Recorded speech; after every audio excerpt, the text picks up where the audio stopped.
Hello and welcome back to the Omaha Podcast, where Omaha's most successful entrepreneurs help your business grow. I'm your host, Matt Tompkins of Two Brothers Creative. So how do you do what you love to do and actually make a living doing it? On today's episode, we will give you the playbook on how to do what you love for a living with Omaha stories that prove it's never too late to make it happen.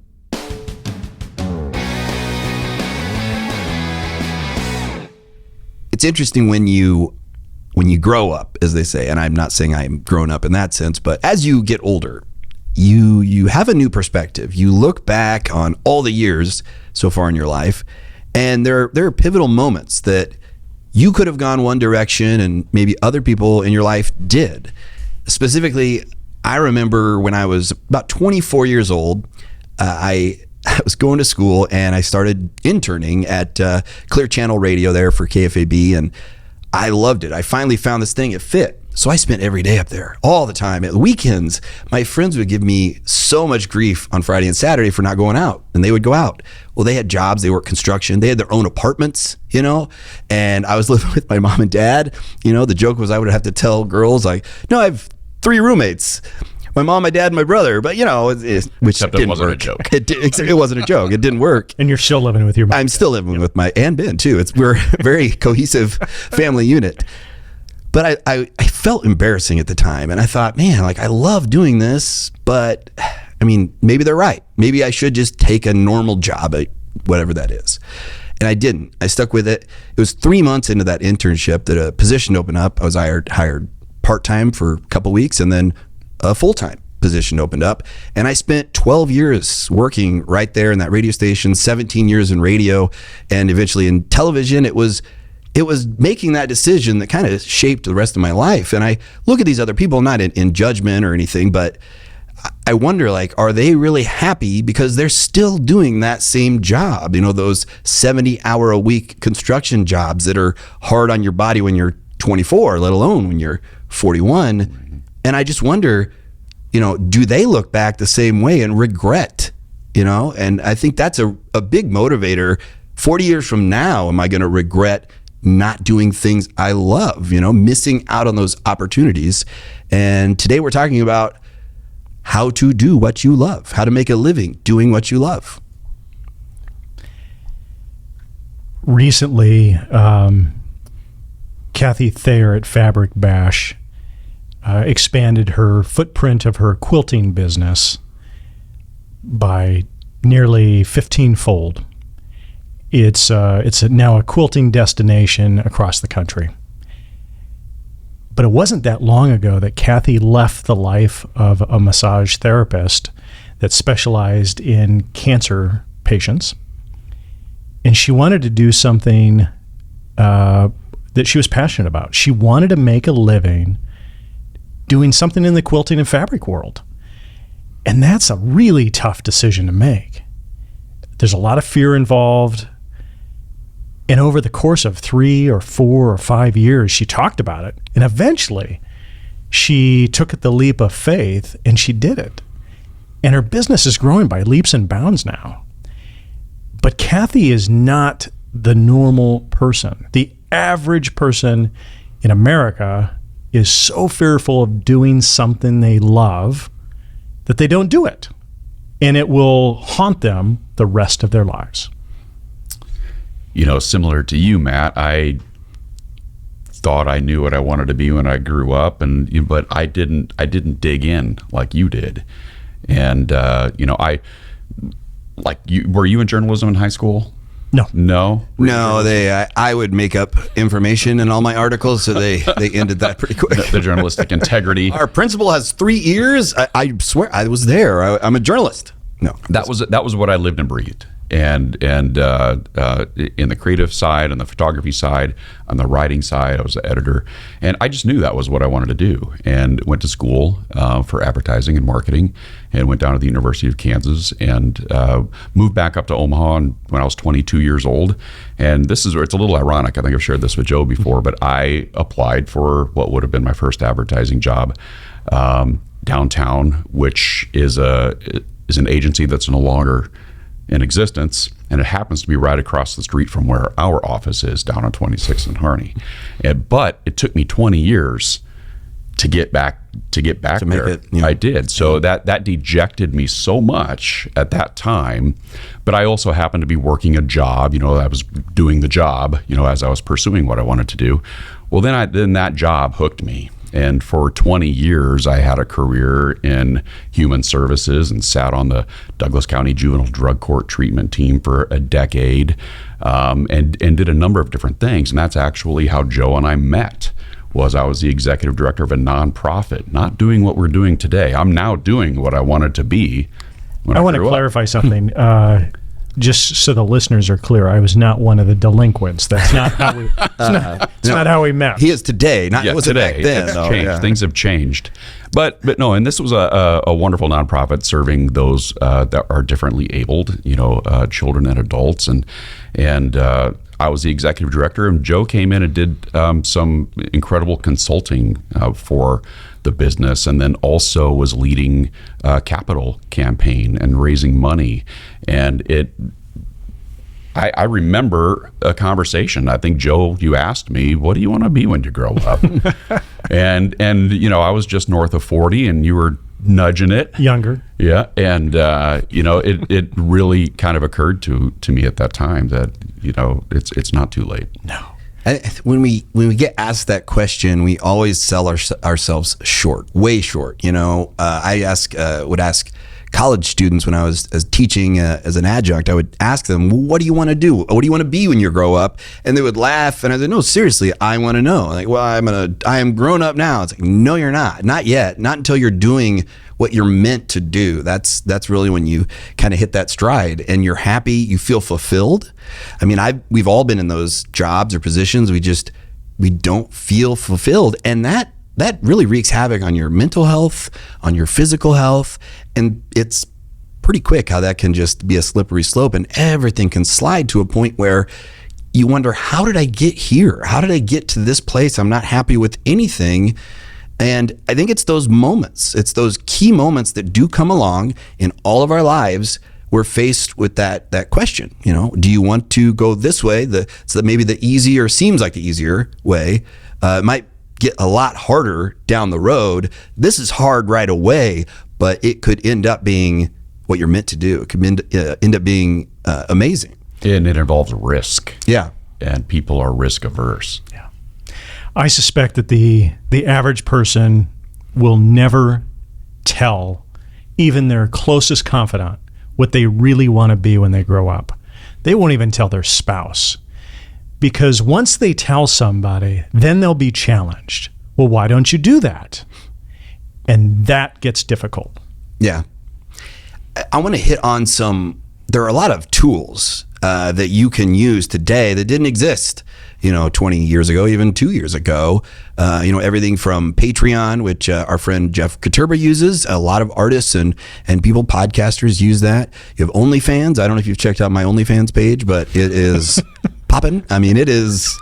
I'm not going to tell you what I do, but it's very magical. I'm pretty sure Chris is a subscriber, if I remember right, but we'll keep that anonymous.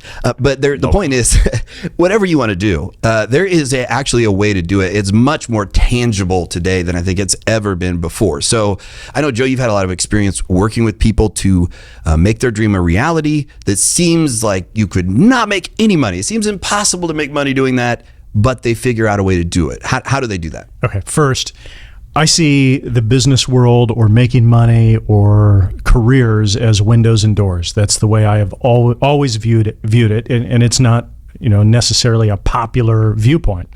So the average person that you meet chooses to go through windows. Windows are opportunities that you can clearly see.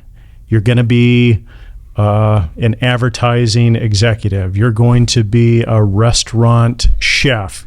You're going to be a quilt maker, and it's very clear what that is. And those very clear career paths have salaries and known benefits, right? You're going to be an electrician. There you go. You know what you're going to make on year 3, 4, 5, and 6. And you see everybody else getting the same thing and Right. making the same choice. Right. So those are windows. But I prefer to go through doors. You do a lot of knocking before somebody opens up a door. And you can't see through the door, so there's so many things that are unknown. You don't know what it's going to pay. You don't know what type of person you're going to work with. You don't know the opportunities that exist. And that excites the heck out of somebody like me. And all entrepreneurs, and Christopher, I know you've worked with so many who started at that exact point where they see a door and they go, I'm gonna have to knock on a lot of doors. I think entrepreneurs say, okay, give me my fist, I'm ready to knock, have you seen a lot of people that were at that same point? That's a great analogy, I think, to take away. Yep, absolutely. And I think that a lot of people make the mistake of thinking that they have to go it alone.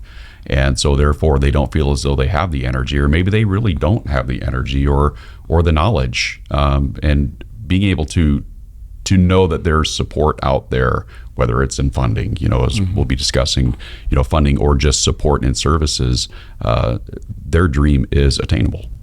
When I was teaching, back to that example, I think it kind of fuels the next part of the conversation where they would say, I want to do radio, but most people in the industry might be aware radio is not hiring. There's not a lot of opening positions, and most of the time they're firing people and laying people off. It's very sad and unfortunate. I've been through I don't know how many rounds of those types of situations, but there are these big mega radio corporations where their bottom line is beholden to their stockholders and the price. So it happens. It's a reality. But I tell them, just because you can't do it on the radio doesn't mean you can't do radio somewhere else. Right. And I think that's a good way to reframe it. I want to be an artistic painter. I want to paint beautiful paintings. I have to sell my paintings. Is that the only way to do it? Well, that's the traditional way. What if you did custom murals for people's offices, or whatever it might be? There is a way you can make a living doing a version of what you love to do. Yeah, absolutely. The typical entrepreneur would say, I'll jump off this cliff and I'll build an airplane on the way down, right? That's their mindset. And people that are fearful about taking on a passion as a way to produce income and a livelihood, and maybe just a better way of living overall, they could learn from an entrepreneur. They could really learn about just letting go and just take a leap of faith, take that next step. We live in a digital age that's magnificent. There are so many unique opportunities. If you are somebody that loves to travel, I'll give you 100 ways to make money. So in the show notes, I'm happy to drop some show notes in there on my number, top 5 ways to make money digitally with something that you're passionate about. But I'll drop one right now. Right now, there are unique opportunities to build niche sites, websites that are hyper focused. So if you are a travel blogger, or somebody that likes to travel, there are unique ways to build a niche site so that you can monetize that in a way that is legacy building, $1,000, $2,000, $3,000 a day. And you do it in a way that you build content, you write content, you load these articles up into these niche sites. And advertisers will pay money all day long to place ads on your website. I have a cadre of folks that I know that are making a living this way, doing the things they love to do. That's a question I get all the time with podcasting. People say, well, how do I make money podcasting? And you quickly find out it's very hard to get enough downloads to make where somebody just comes knocking on your door and says, I want to advertise on your show. Only 7% of all podcasts worldwide hit that, qualify for that. Not even just make a really good amount of money, just qualify with over 3 million podcasts, almost 3 million worldwide right now. But it is actually, it's easier than you think if you know what you're doing. I mean, it's a lot of work. It's not just going to happen, but it's exactly what you're saying. The riches are in the niches. That's what Wendy always says, and it's very, very true. I always coach people, you want to get painfully specific, like so specific it feels uncomfortable to the point where you're like, this is literally just one person who's going to enjoy my podcast. I want everybody. And the minute you try and be for everyone, you resonate with no one. And in podcasting, in business, you want to resonate deeply with people. They want a deep connection. People listen to 6 to 8 podcasts regularly a week. How do you get into their top 8? It's by resonating deeply. And that's a great takeaway for any business. Even if you're not doing a podcast, you need to resonate deeply with people. I was going to say, and watching you go through that process with customers, clients is really fascinating. It's been very eye-opening. And you're right, not just niching it down to that particular person, but even giving that person a name. Yeah. As we've An done. age, how many kids do they have? What kind of car do they drive? What TV shows do they watch? Yeah. You mentioned your wife, Wendy. I was over at your house last week, and I was visiting with Wendy. Oh, wait a minute. Matt, you were there. Oh, that's right. Yes, I forgot. Okay, you're right. Yeah, I was there. And Wendy is a really talented crafter. If that's what you that's what you call her. We have a craft house. I just live in her craft room. That's basically what the situation we have. I walked away saying, why doesn't she go make a living crafting? With the entrepreneurial mindset, I went down those stairs and I'm like, I owe it to her to go back in and say, go after it, go get it. The money's there, the career's there, the people that want to buy your types of crafts, they're out there. We just have to figure out how to connect them. That's 100% accurate. And not only can I say that's accurate, there's proof, because there's a story. This is a woman. She's well known in the crafting world. Her name is Anna Griffin. And I know Wendy's going to really freak out because I'm talking about Anna Griffin here on our podcast. But Anna Griffin was that person. She was Wendy. And there are so many people out there like Anna Griffin. She started off doing this thing with these crafting. She got really good at crafting using her Cricut, which is what they used. I know too much about crafting. This Cricut machine that they use to cut the paper and do all the fun things. Eventually, people started saying, wow, I really love what she's doing. It has turned into such a business. She does these live stream events where people aren't there in person, and she's making $2 million in a 3-day period. That's how big crafting is. Right. But that's how big she has gotten. And, we look at people and we say, wow, you make money doing that? Like, I don't know how to do that. There's always a way. We just have to be creative. And I think surrounding yourself with the right people who are going to push you, motivate you, and hold you accountable. Yeah, if you've got an idea for something that you've always thought about doing, you have to get beyond that fear. You have to share it with somebody. And then you have to come to the realization that once you share it, people aren't going to tear you down for it. People that you're surrounded with should love you for who you are, take you just as you are, with ideas of doing something, passionately and willing to take a leap of faith to try to make some money doing it. I know as I look back 20 years ago, I wish I had learned a lot of things. I wish I had learned how to speak Spanish. I wish I had, learned how to juggle. I wish I had learned how to dance. All of those are never too late. And you're right. It is never too late. But that's always a lesson I've kind of held myself to is, okay, 10 years from now, and Wendy's, the lesson is like, 10 years from now, is it going to matter what you did if you failed in the next 6 weeks trying this thing? And I know there are regrets looking back now, so I want to be sure that 20 years from now, I can look back and say, man, when I was, 41, I was hanging out with Christopher and Joe. I brought up the fact that I can't speak Spanish or juggle, but now I'm dancing around speaking Spanish and juggle. I know. But you're right. I mean, you don't want to look back and say, I missed the opportunity to be truly happy, feel true joy and passion and fulfillment every single day of my life. That's what's really beautiful about what it is that we do, and we all work with these clients and customers that they are pursuing their passion, they are pursuing their dream, and it may not be moving quite as fast as they had hoped, but we like pushing that accelerator a little bit and pushing that button and challenging them, and then to see that come back, to see the joy that they actually are experiencing doing what it is that they love to do. We've had the unusual opportunity to work with a lot of celebrities, world famous people. About a year ago, last week, we met with like the #1 horse whisperer in the world champion. We've worked with world champion pitmasters. And if you think about the road that they've taken, they followed something that they really love to do, and they got really good at it.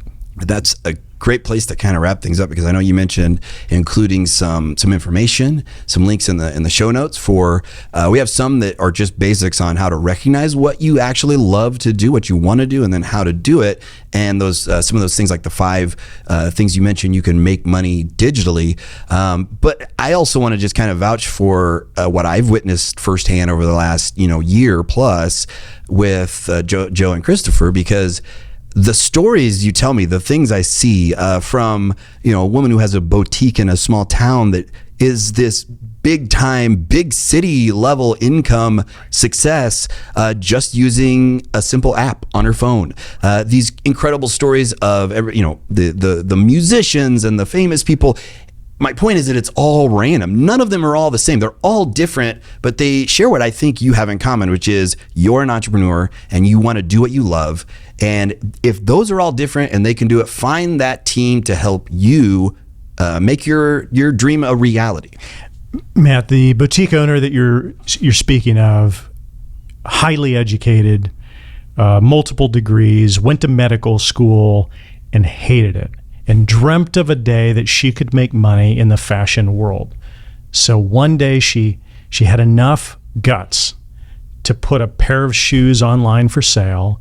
Somebody drove to her house, looked at them in the mailbox and said, "I'll buy them." PayPal'd her the money for the shoes, and it was with that she said, "I could really make a living doing this." And she left the medical field to go build a massive, robust women's boutique in small town America, and people are flying in from around the country just to experience what she has to offer. It's an incredible story. It is. Ben You've was been there. there. Yeah, it is. To see the amount of boxes just alone that these are all the things, like it was a whole basement full of boxes, and I'm thinking, wow, it's their inventory for the year. Excuse me. But no, that was for the week or the day. Shipping out that day. Yeah, I was shipping out that day. It really is incredible. So, the key takeaways for people, the ingredients, if you will, that you need to do what you love. You need to know what you love first. Have a clear vision of this is what I really want to do. I think doing it and not stop doing it, even if it's I know when I was trying to build up enough steam, if you will, to not have to renew my radio contract and not have to do that full-time job, I was picking up a lot of side work, and it was a few years of working a lot of hours doing the thing I loved on the side and doing the thing, I still love doing radio, but that paid the bills, that had the benefits. So there are ways you can do that. Any other keys that you think people need to really kind of focus on as far as they're at square one right now and they want to get to 100? Yeah, one, believe that what you have to offer, that you're passionate about, somebody is looking for your type of talent. They're out there. You just have to believe it. Overcome the fear and surround yourself around people that will support you with your hopes and dreams. You belong in the room. Absolutely. You belong in the room. If you believe you belong in the room, you're there. And when you love it, no week is too long, no day is too long, and you really do love what you do, and it's the beauty of it. My mama used to joke, and she said, because Ben and I worked in radio together for about 10 years, and she would listen to us, and people would ask her, like, what are your kids doing these days? What do they do for a living? And, they sit in a room that's dark. There's no light or windows. This dark little room. They make weird sounds, and they they do these weird things. I don't know. There's buttons. Like, it was hard to describe. It's hard to describe a day in any of our lives when you're just doing what you love. You can't just say, "Oh, I log TPS reports. That's what I do." You want that. Be the undescribable. On the next episode of the Omaha Podcast, we're going to be joined by Jeff Katurba, who is the embodiment of that artistic expression we admire so much, but he also proves that you can profit from your passion. How do you make a living doing what you love to do? Well, Jeff Katurba is the prime example. He joins us next on the podcast, and don't forget to check out all those extensive links in our show notes, 16 different sites, platforms, and boards for you to make a living doing what you love to do today.